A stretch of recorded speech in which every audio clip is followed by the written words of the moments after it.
àddina jaru ko loolu daal la ñu amoon di leen wax pour l'instant en attendant li ci des nag ay procédure dinañ ko àggale dinañ ko xeex ba mu mat sëkk jërë ngeen jëf. par rapport ak décision bi.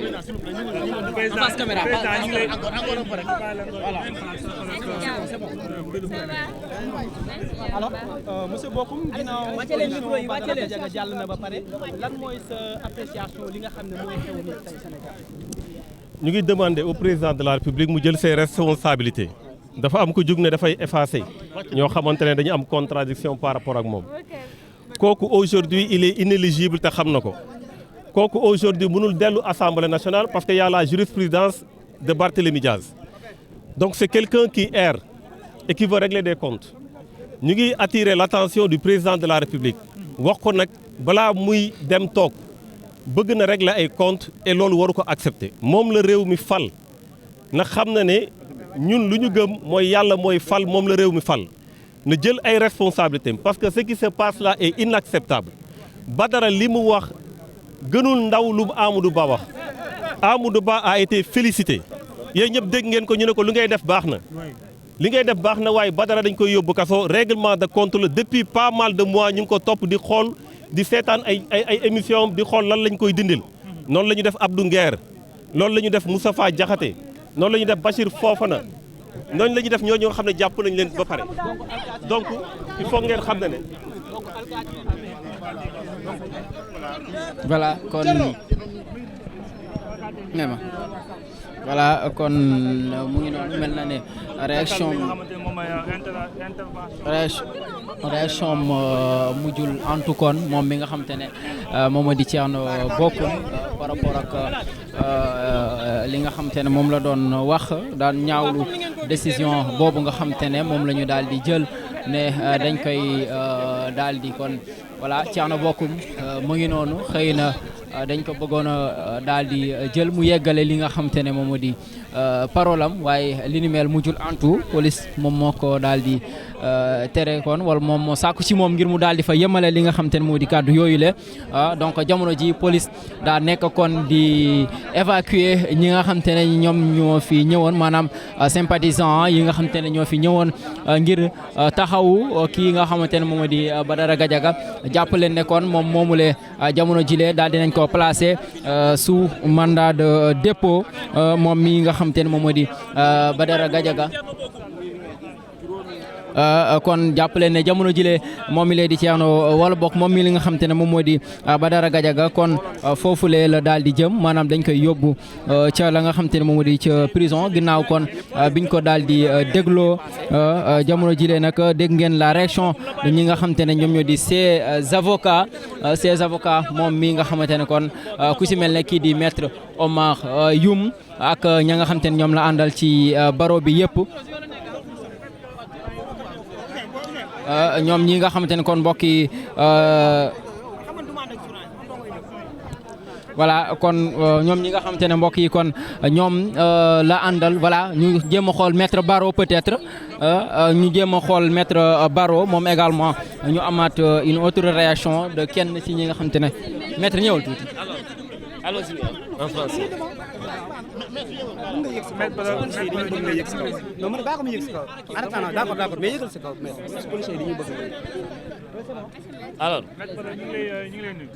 Alors, notre client Badara Gadiaga vient d'être placé sous mandat de dépôt pour toute une litanie d'infractions, comme l'a dit tout à l'heure notre excellent confrère, notre ancien maître El Hadj Omar Youm,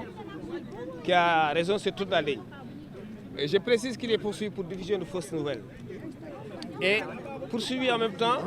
tenez-vous bien, sur la base de l'article 80,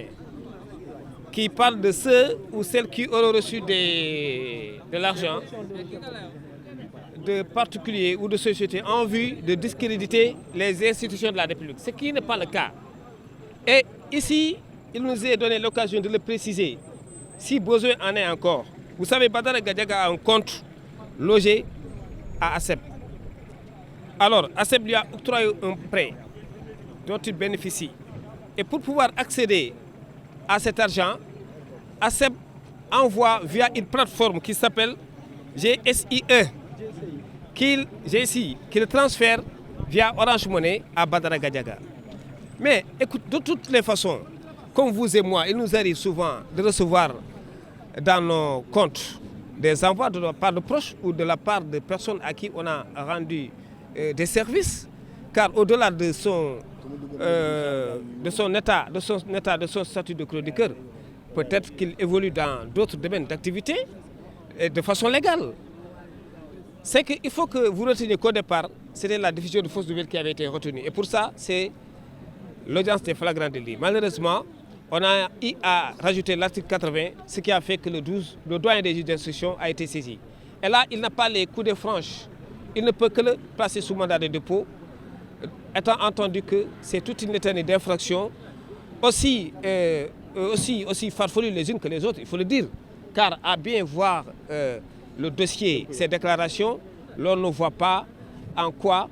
il devrait être poursuivi pour ces chefs-là. On le regrette car nous sommes dans un pays, dans un état de droit. Maître Oumar Youm l'a dit tout à l'heure. Nous avons chez nous un parquet de la République. On ne va pas offenser nos institutions pour qui on a beaucoup de respect. Mais si on ne fait pas attention, on risque d'aller tout droit vers un parquet de la répression, ce qui serait vraiment dommage. Or, aujourd'hui, ce qui est important, c'est que les libertés publiques et individuelles soient sauvegardées. Pour le reste, on attend à ce que le doyen des juges le convoque pour l'entendre au fond. Et là, il va revenir sur des pans entiers des déclarations qu'il a eu à faire par devant la cybercriminalité avec ses avocats librement, en toute sérénité et dans le calme. Je vous remercie. waaw ci olof léegi ni ko El Hadj Oumar Youm waxee Badara Gadiaga téye nañ ko placé nañ ko sous mandat de dépôt te jàpp nañ ko ni ñu ko placé sous mandat de dépôt ñun ànduñ ci parce que dañu ne li ñu koy toppee amul déjà ñu koy toppee diffusion de fausses nouvelles mooy tasaare ay xibaar yu wérul ak article 80 dafa ne bépp citoyen boo xamante da nga jot xaalis si beneen nit wala ab société pour déstabiliser ay institutions loolu infraction bu grave la dañ la war a yóbbu si yoon moom nag nee na loolu amul lan moo am moom dafa am compte bu nekk ASEP nag laata muy envoyé xaalis bi day jaar si beneen plateforme G6 moom mooy jël xaalis bi dugal ko Orange Money envoyé ko Badara Gadiaga lii kese la et puis loolu bu weesoo nit am na droit recevoir Orange Money sa proche mun na la jox xaalis mun nga def benn service nga liggéeyal nit nga jaay ko dara de légal mu jox la xaalis loolu kese moo nekk si dossier bi ñu ngi koy lu ñu jàpp ne mooy y a une volonté quand même boo xamante ni dañ ko bëgg a yóbbu prison pour le faire taire et c'est pas élégant du yëfu gentleman état de droit dañu may ku nekk nag mais dans le cadre aussi de la sauvegarde des libertés individuelles et de la vie privée kenn ku nekk nga wax li nga bëgg a wax mais dans le seul but nga informer ses citoyens mais aussi mën a respecter droit yu ñeneen ñi. Badara Gadiaga boo leen xoolee ñun xam nañ ñu ko jàppee lu mu wax carrément dafa ne lii mbébétam rek mooy wax lu am informer citoyens yi xeex pour démocratie gën a dëgër si réew mi. maa ngi daan di jaajëfal information judiciaire bu ñu ubbi woon par rapport au dossier. waaw bien sûr finalement parce que article 80 dafa ñëw parce que yoon dafa ne yenn chef yi bu amee juridiction amul pouvoir may nit bàyyi nit ki il est obligé de le placer sous mandat de dépôt donc on a tout fait pour que xam naa délit yooyu yëpp ñu dóol ko ci mooy diffusion fausse nouvelle ak le fait que nit ki jot xaalis ci ay particulier wala ay société pour ñu ne dafa bëgg a daaneel ay institution te loolu xam ngeen amul Badara Gadiaga du genre nit ñooñu c'est une personne très correcte bon du ma ko waxal lu amul man li ma woon ak li mu wax ci dossier bi ak li mu jëf aussi ci li ñu gis si c'est cette base la ñuy waxee sans que je pense que El Hadj Oumar mu wax na l'essentiel. mën nga ñëwal mettre ci état d'esprit wu seen client naka ngeen ko gisee. non moom il a toujours dit il préfère être en détention avec un esprit libre que d'être en liberté les mains et les pieds fagotés non. maître yow mi naan dañ yóbbu dossier bi foofu de CEDEAO. waaw ñun avocats yi dañ concerté wu loolu lu ñuy wax fii mais lépp lu ñu yoon may incha allah danañ ko def parce que état droit lañ nekk nag maa ngi leen di nag alerter parce que nous sommes devant l'opinion publique nationale ak internationale ñu ngi ñuy seetaan fu mu nekk nii je pense que soxlawuñu yii li ñu soxla rek mooy démocratie bi gën a avancé et puis luy jógee ci assises yi aussi ñu mettre ko en œuvre mooy juge des libertés de la détention parce que ñu ñuy demee nii on risque ñu am benn parquet de la répression parce que procureur à chaque fois réquisitoire am bu visé dara rek souvent le juge est lié.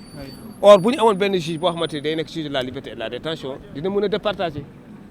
bu ko defee koo xamante ni warul dem prison mu bañ a dem prison parce que prison aussi nekkul c'est très sérieux c'est très sérieux ñi fa nekk xam nañ ko